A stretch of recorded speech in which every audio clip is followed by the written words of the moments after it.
Bonjour à tous, dans cette séquence, nous allons voir comment résoudre un système de deux équations à deux inconnus. Alors, nous allons voir dans cette séquence une première méthode qu'on appelle la méthode par substitution.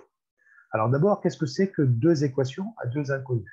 Donc, la première équation elle va s'écrire sous cette forme-là, a fois x plus b fois y égale c.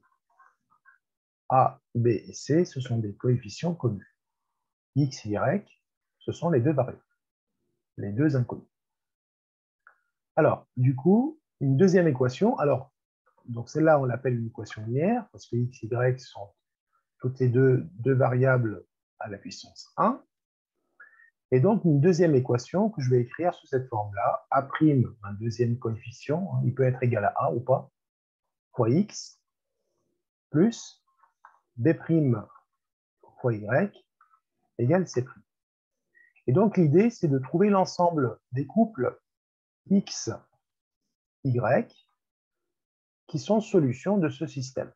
Habituellement, on a juste une inconnue, là on en a deux, et donc du coup, forcément, on a deux équations. Alors, j'ai dit que c'était des équations linéaires. En fait, la représentation graphique de ce type d'expression ou d'équation linéaire, c'est une droite. Donc, si on réfléchit, donc si on a deux droites dans un plan, on peut avoir trois possibilités. Première possibilité, deux droites parallèles.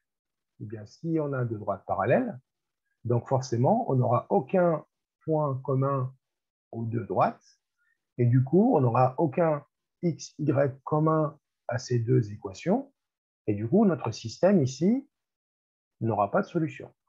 D'accord? Dans ce cas-là. Donc, on dira que c'est un ensemble vide. Sinon, deuxième possibilité, deux droites séquentes. Eh bien, si on a deux droites séquentes, si les deux droites ici sont séquentes, donc forcément, on aura un couple de coordonnées x, y qui va être solution de notre équation. Donc là, on est dans ce cas de figure. Sinon, troisième cas, on peut avoir deux droites confondues. Alors, si on a deux droites confondues, donc je vais les mettre avec deux couleurs différentes, donc deux flous confondus, c'est l'une sur l'autre. Forcément, tous les points qui sont sur ces deux droites sont communs aux deux droites, donc on aura une infinité de solutions. Donc ici, on aura une infinité de solutions. Eh bien, donc j'ai parlé de couple x, y, mais en fait, x, y, ce sont des coordonnées des points, x étant l'abscisse, y étant l'ordonnée. Alors, pour bien comprendre comment résoudre ce système, on va d'abord différencier deux méthodes. Aujourd'hui, dans cette séquence, on verra la méthode par substitution, celle-là. Donc, je vais prendre un cas numérique qu'on traitera par substitution.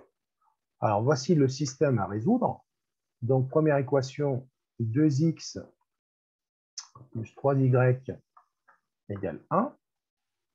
Et la deuxième équation, c'est 4x moins y égale 1. Bon, c égale c', dans ce cas-là, bon, c'est vraiment le hasard. Bien, alors, donc on voudrait le résoudre par substitution. Alors, substitution, ça veut dire quoi? Ça veut dire qu'on va remplacer une des deux variables en fonction de son expression, en fonction de l'autre. C'est long à dire, mais vous allez voir, ce n'est pas compliqué. L'idée, c'est qu'on se retrouve avec une équation avec une seule variable. Ça veut dire qu'il va falloir exprimer une des deux en fonction de l'autre et venir l'injecter dans l'autre. On va substituer une par son expression en fonction de l'autre. C'est ça la substitution. Eh bien, on va d'abord regarder, c'est y que je vais choisir, parce que si je mets moins y de ce côté-là, je vais avoir l'expression de y en fonction de x, que je pourrais remplacer ici par son expression. Alors c'est parti, je vais garder les crochets à chaque fois, puisqu'on est dans un système, donc du coup, il faut garder les deux équations jusqu'au bout, et on a toujours une équivalence entre les systèmes. Donc la première équation, je ne vais pas la toucher, elle va rester là. Et la deuxième, donc, elle va me donner une expression de y, qui passe de l'autre côté, ça devient y, égale à 4x moins 1. Voilà, j'ai maintenant l'expression de y en fonction de x. Je vais remonter dans la première équation et je vais remplacer ce y par son équivalent en x. Et je vais me retrouver avec une équation qui contient que des x. C'est parti. Alors, du coup, maintenant la deuxième équation, je la garde, je la réécris. Et donc, pour la première, donc 2x, ça ne change pas, plus 3 facteur de 4x moins 1, toujours égal à 1. On va développer tout ça. Donc, on remarque d'abord qu'il n'y a plus de y ici, donc on a réussi. Et donc, on se ramène à une équation du premier degré qu'on sait faire, qu'on sait résoudre. Et donc, 2x plus 12x moins 3 égale 1.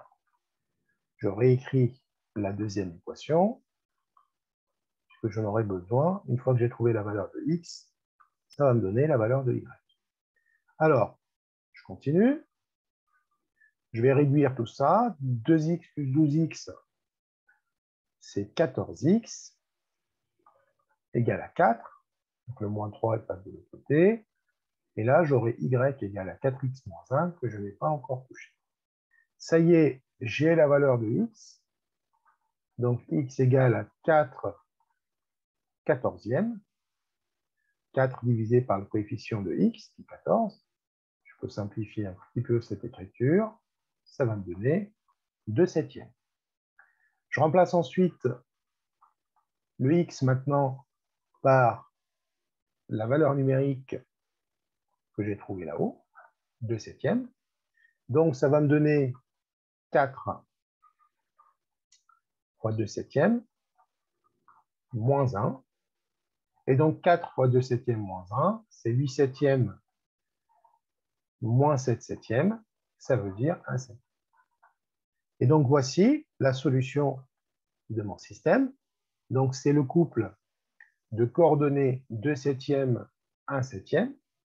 Donc, attention, il faut toujours mettre le x d'abord, donc 2 septièmes, ensuite 1 septième. Donc, j'ai qu'un seul point. Et donc, ici, j'ai le cas de deux droites séquentes. Alors, je vous conseille toujours de vérifier vos équations, vos solutions. Donc là, je vais vérifier ma solution.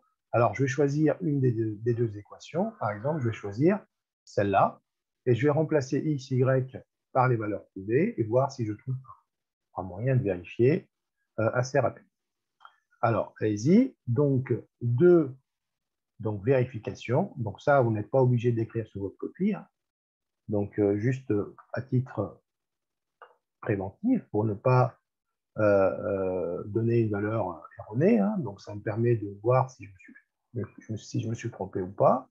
Donc, 2 fois x, donc 2 fois 2 septièmes, plus 3y, donc 3 fois 1 septième. Donc, je suis censé trouver 1. On va voir. Donc, 2 fois 2 septièmes, c'est 4 septièmes, plus 3 septièmes, en effet.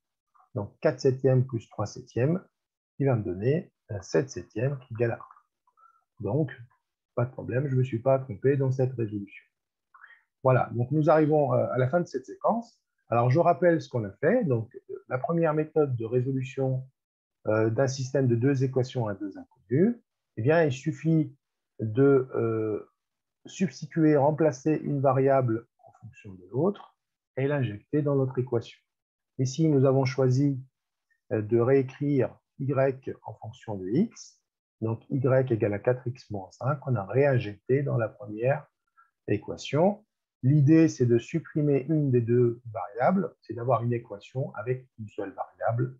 Ici, donc, on s'est ramené à une équation en fonction de x uniquement. On aurait pu choisir d'exprimer x en fonction de y. Ça aurait été un peu plus long, mais on arrive quand même au même résultat.